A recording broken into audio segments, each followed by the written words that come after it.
కావాలనే మీ కలను నెరవేర్చుకోండి. సంప్రదించండి హెగ్డే ఫెర్టిలిటీ, హైదరాబాద్, తెలంగాణ. నమస్తే, వెల్కమ్ టు ఐ డ్రీమ్ మన ఆయుర్వేదం.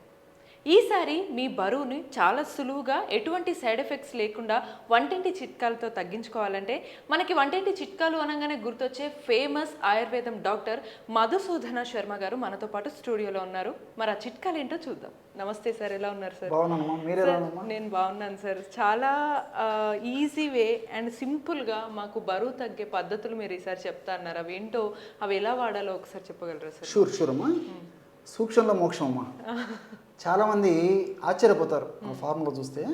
సో ఆ ఫార్ములా తయారయ్యేటువంటి విధానము, వాడేటువంటి విధానము, అదేవిధంగా దానివల్ల ఎలాంటి ప్రయోజనం పోతుందో వివరంగా చెప్తానమ్మా. తప్పకుండా సార్. సో ఎలాగంటేమా చాలా సింపుల్ రెమెడీస్ అమ్మా. ఆ ఇంగ్రీడియంట్స్ కూడా అన్నీ మీకు తెలిసినటువంటివే చెప్తాను చూడమ్మా. ఒక 150 ml గోరువెచ్చని నీళ్ళు తీసుకోవాలమ్మా. Okay sir. So 150 ml 150 ml ఈ విధంగా గోరువెచ్చని నీళ్ళు తీసుకోవాలమ్మా. 150 ml గోరువెచ్చని నీళ్ళలో జీలకర్ర పొడేమా. Okay sir. సో గోరువెచ్చని నీళ్ళలోనే మరిగిన తర్వాత ఆఫ్ చేసి గోరువెచ్చగా ఉన్నప్పుడు ఆ జీరా పౌడరు సో 2.5 grams అమ్మా. అంటే హాఫ్ టీ స్పూన్ పౌడరు గోరువెచ్చని నీళ్ళలో వేసేయాలి. Okay sir. Half teaspoon అమ్మా, ఎక్కువ కూడా అవసరం లేదు. సో అంటే 2.5 grams జీరా పౌడరు, అదేవిధంగా నిమ్మరసం అమ్మా. సో ఈ విధంగా చిన్న నిమ్మకాయ ఉంటుంది కదమ్మా, ఈ విధంగా సగం నిమ్మబద్ద రసం అంతా పిండొచ్చమ్మా. లేదా ఒక 5 ml వరకైనా వేసుకోవచ్చు. 5 ml నుంచి ఇలాంటిది అయితే హాఫ్ నిమ్మబద్ద రసం అంతా కంప్లీట్గా పిండేసేయాలమ్మా. సో 5 ml నుంచి 7.5 ml దాకా కూడా తీసుకోవచ్చు అన్నమాట. అలాగే మూడవ పదార్థంగా తేనెమ్మా. కనుక్కున్నారు కదమ్మా, వెరీ గుడ్. సో తేనెమ్మా. సో తేనె 5 ml తీసుకోవాలి. సో ఇప్పుడు మనం ఏం కలిపామా, గోరువెచ్చని నీళ్ళు 50 ml తీసుకున్నాము, జీలకర్ర పొడి, వెరీ గుడ్, ఒక నిమ్మకాయ రసము, తర్వాత తేనె. కేవలం ఈ పదార్థాలమ్మా. నీళ్ళలో పావు చెంచా లేకపోతే మ్యాక్సిమం ఒక 1/2 చెంచా వరకు. ఇవి ఎప్పుడు తీసుకోవాలి సార్? చెప్తానమ్మా. ఒక 1/2 చెంచా జీలకర్ర పొడి కలిపామా.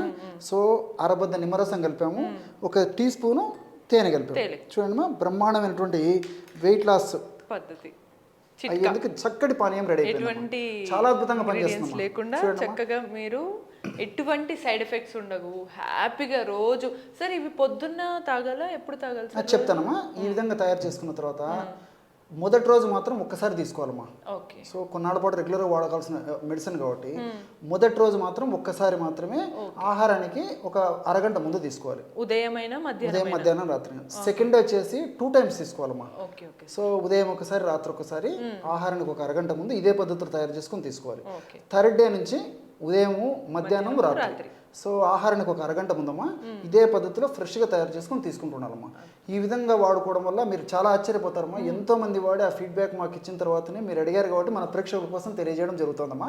చాలా అద్భుతంగా పనిచేస్తుంది. ఎటువంటి సైడ్ ఎఫెక్ట్స్ ఉండవు, అన్ని సైడ్ బెనిఫిట్స్ ఉంటాయి. రెండోది ఏంటంటే ఇక్కడ మనం గుర్తుంచుకోవాల్సింది, ఈ షుగర్ పేషెంట్స్ మాత్రం తేనె కాకుండా మిగతా పదార్థాలు అంటే జీరా పొడి, గోరువెచ్చని నీళ్ళు, జీలకర్ర పొడి, నిమ్మరసం తీసుకోవాలి. షుగర్ లేకపోతే మాత్రం అందరూ వాడుకోవచ్చు. అది ఒక్కటి జాగ్రత్తగా తీసుకోవాలి. ఇంకొకటి ఆధునికంగా మనం ఆలోచించినప్పటికీ చాలా మందికి సందేహం వస్తుందమ్మా, ఏంటి ఇంత చిన్న ఔషధంలో ఇంత పనిచేస్తుందని చెప్పేసి. అలాంటి వాళ్ళ సందేహ నివృత్తి కోసం కూడా ఆధునికంగా కూడా ఇది ఎలా పనిచేస్తుందో కూడా 2 మాటలు చెప్తానమ్మా. సో నిమ్మ రసంలో విటమిన్ సి ఉంటుందమ్మా. విటమిన్ సి మనకందరికీ తెలిసినటువంటిది. సో ఈ విటమిన్ సి ప్రభావం ఏంటంటే బాడీలో రెసిస్టెన్స్ పవర్ని పెంచుతుందమ్మా. సో ఎప్పుడైతే బాడీలో రెసిస్టెన్స్ పవర్ పెరుగుతుందో అప్పుడు ఈ వెయిట్ వల్ల జబ్బులు రాకుండా ఉంటాయి. రెండోది ఏంటంటే ఈ విటమిన్ సి ప్రభావం వల్ల ఈ ఇన్ఫ్లమేషన్ అనేటువంటి ప్రక్రియ ఏదైతే మన బాడీలో జరుగుతుంటుందో ఆ ఇన్ఫ్లమేషన్ తగ్గించేటువంటి శక్తి కూడా ఈ నిమ్మరసంలో ఉందమ్మా. సో సర్వసాధారణంగా వెయిట్ పెరిగే కొద్దీ కొవ్వు కణాల నుంచి ఇన్ఫ్లమేషన్ అనేటువంటి ప్రక్రియ జరగడం వల్ల ఆ ఇన్ఫ్లమేషన్ ప్రభావం చేత కొన్ని రకాలైనటువంటి శరీరానికి హాని చేసేటువంటి రసాయన పదార్థాలు ఉత్పత్తి అవుతుంటాయి. ఆ పదార్థాల ఉత్పత్తి తగ్గించేందుకు, ఆ పదార్థాల ఉత్పత్తి యొక్క పనితీరును నిర్వీర్యం చేసేందుకు ఈ నిమ్మరసంలో సి విటమిన్ ఉపయోగపడుతుంది. అదేవిధంగా నిమ్మరసంలో డయాస్మిన్, తర్వాత డి లెమనిన్, హెస్పెరిడిన్ ఇలాంటి రసాయన పదార్థాలు ఉంటాయమ్మా. వీటి యొక్క గుణం ఏంటంటే మనం తీసుకునేటువంటి ఆహార పదార్థాల్లో ఏదైనా కొవ్వు పదార్థం ఉందనుకోండి, ఆ కొవ్వు పదార్థాన్ని ప్రేగులు పీల్చుకోకుండా మల విసర్జన ద్వారా బయటకు పోయేటట్టు చేస్తుందమ్మా ఈ నిమ్మరసంలో ఉన్నటువంటి హెస్పెరిడిన్ ఇవన్నీ కూడా. రెండోది ఏంటంటే ఈ వెయిట్ ఉన్నటువంటి వాళ్ళలో ఎల్డిఎల్ కొలెస్ట్రాల్ ఎక్కువ పెరుగుతూ ఉంటుంది. హెచ్డిఎల్ కంటే కూడా. మంచి కొలెస్ట్రాల్ ఎక్కువ పెరగదు కానీ చెడు కొలెస్ట్రాల్ ఎక్కువ పెరుగుతుంటుంది. సో ఈ నిమ్మరసంలో ఉన్నటువంటి నేను చెప్పినటువంటి ఆ యొక్క కెమికల్స్ వల్ల ఎల్డిఎల్ అనేటువంటిది బాగా తగ్గిపోయి హెచ్డిఎల్ ఇలాంటి కొలెస్ట్రాల్ బాగా పెరుగుతుందమ్మా. సో హెచ్డిఎల్ ఎంత బాగా పెరిగితే అంత మంచిది. సో వీటన్నిటికి తోడు నిమ్మరసం ఇతర వివిధ రకాలైన రసాయన పదార్థాల యొక్క ప్రభావం చేత ఈ యొక్క ఫ్యాట్ బర్న్కు ఉపయోగపడుతుందమ్మా.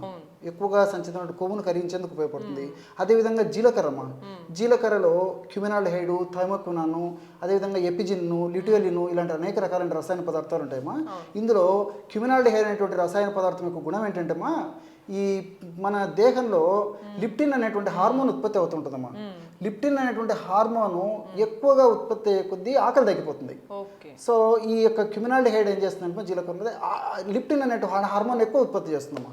ఎప్పుడైతే ఎక్కువగా ఈ హార్మోన్ ఉత్పత్తి అవుతుందో దాని ఆకలి తగ్గుతుంది, తినే ఆహారం కూడా తగ్గుతుంది. అంతే కదమ్మా, చూడండి ఎంత సైన్స్ కావాలో అంతవరకు తినగలుగుతాం. సో పోషకభరితమైనటువంటి ఆహారాన్ని తీసుకోవాలి. అలాంటి సందర్భంలో మనకి ఎప్పుడైతే ఆకలి తగ్గిపోతుందో సర్వసాధారణంగా ఏమైతుందంటే మీరు చాలా గమనించి ఉంటారు, మనుషులు వెయిట్ పెరిగే కొద్దీ అంత దేహానికి సంబంధించి ఆకలి ఎక్కువ అవుతుంటుంది. ఆకలి ఎక్కువ కొద్దీ ఆహారం ఎక్కువ తీసుకుంటారు. ఆహారం తీసుకునే కొద్దీ అంత మన ఫ్యాట్ కింద మారిపోతుంటుంది. సో ఈ జీలకర్రలో ఉన్నటువంటి ఈ యొక్క నేను చెప్పినటువంటి ఈ యొక్క పదార్థం యొక్క గుణం ఏంటంటే క్యుమినాల్డిహైడ్ ఈ హార్మోన్ లిప్టిన్ హార్మోన్ ఉత్పత్తిని బాగా పెంచేసేస్తాం. ఆ లిప్టిన్ హార్మోన్ ఉత్పత్తిని పెంచడం వల్ల ఆకలి తగ్గిపోతుంది. ఆకలి తగ్గిపోతే మనం ఆహారం తక్కువ తీసుకుంటాం. ఆహారం తక్కువ తీసుకుంటే వెయిట్ లాస్ అయ్యడానికి ఉపయోగపడుతుంది. ఇలా మల్టిపుల్ బెనిఫిట్స్ ఉంటాయమ్మా. అదేవిధంగా ఈ థైమోక్వినాన్ అని చెప్పేసి ఇంకొక రసాయన పదార్థం ఉందమ్మా. ఈ థైమోక్వినాన్ అనేటువంటి రసాయన పదార్థం గుణం ఏంటంటే ఈ ఫ్యాట్ను త్వరగా బర్న్ చేసేస్తుందమ్మా. అంటే మెటబాలిజాన్ని వేగవంతం చేసేసి ఫ్యాట్ను త్వరగా బర్న్ అయ్యేందుకు ఈ యొక్క థైమోక్వినాన్ ఉపయోగపడుతుంది. అదేవిధంగా ఎపిజెనిన్, ల్యూటియోలిన్ ఇలాంటి రసాయన పదార్థాలు కూడా ప్రత్యక్షంగా పరోక్షంగా ఉపయోగపడతాయి. తేనె గురించి ప్రత్యేకంగా చెప్పనక్కర్లేదమ్మా. మంచి పోషణ ఇస్తుంది. వెయిట్ ఉన్నటువంటి వాళ్ళలో మరి ఆహారం సరిగ్గా తీసుకోకపోతే నీరసంగా ఫీల్ అవుతుంటారు. ఆ నీరసం ఉండదు. పోషకాంశాలు అనేక ఉన్నాయి. ఇందులో వివిధ రకాలైన రసాయన పదార్థాలు కూడా ప్రత్యక్షంగా పరోక్షంగా వెయిట్ లాస్ అయ్యేందుకు ఉపయోగపడమే కాకుండా శరీరానికి నీరసం రాకుండా ఉండేందుకు శక్తివంతంగా ఉంచేందుకు కూడా ఈ తేనె ఉపయోగపడుతుంది. ఈ విధంగా మల్టిపుల్ బెనిఫిట్స్ ఉన్నాయి కాబట్టి మరి క్షేమదాయకంగా పనిచేస్తుంది. అన్నీ మనకు సైడ్ బెనిఫిట్స్ ఉంటాయి, ఎలాంటి సైడ్ ఎఫెక్ట్స్ ఉండవు. ఎందుకంటే చాలా మందికి ఇంత చిన్న వైద్యంలో పనిచేస్తుందని చెప్పేసి కొంతమందికి సందేహాలు ఉంటాయి. సందేహ నివృత్తి కోసం చెప్పడం జరిగిందమ్మా. ఒంటి బరువు అంతా తగ్గుతుంది. దీంతో పాటు కొంతమందికి ఓన్లీ పొట్ట మాత్రమే పెరిగినా కూడా తగ్గే అవకాశాలు ఉంటాయి. తగ్గుతుందమ్మా. శరీరంలో కొవ్వు కణాలు ఏ భాగంలో కొవ్వు కణాల్లో ఎక్కువగా సంచితమైన ఆ కొవ్వును కరిగించేటువంటి దివ్యమైనటువంటి అద్భుతమైన రసాయన పదార్థాలు ప్రకృతి నిక్షిప్తీకరించి మనకు ప్రసాదించడం జరిగిందమ్మా. సో ఈ పద్ధతిలో వాడుకోవడం వల్ల మనకు చెప్తున్న సూక్ష్మంలో మోక్షం అని మన పెద్దలు చెప్తుంటారు. ఆ విలువ తెలిసినప్పుడు అది వాడేసి దాని ప్రయోజనం పొందినప్పుడు దాని విలువ తెలుస్తుందమ్మా. అద్భుతం సార్. సో చూసారు కదా ఎంత సింపుల్గా జస్ట్ 4 ఇంగ్రీడియంట్స్తో రెగ్యులర్గా మన ఇంట్లో దొరికే వాటిని ఉపయోగించి 3 పూటలు తీసుకుంటే మన ఆరోగ్యాన్ని ఎంతో హెల్తీగా ఎటువంటి సైడ్ ఎఫెక్ట్స్ లేకుండా బరువుని ఈజీగా తగ్గించుకోవచ్చు. మరి ఇటువంటి మరిన్ని చిట్కాల కోసం కీప్ వాచింగ్ ఐ డ్రీమ్.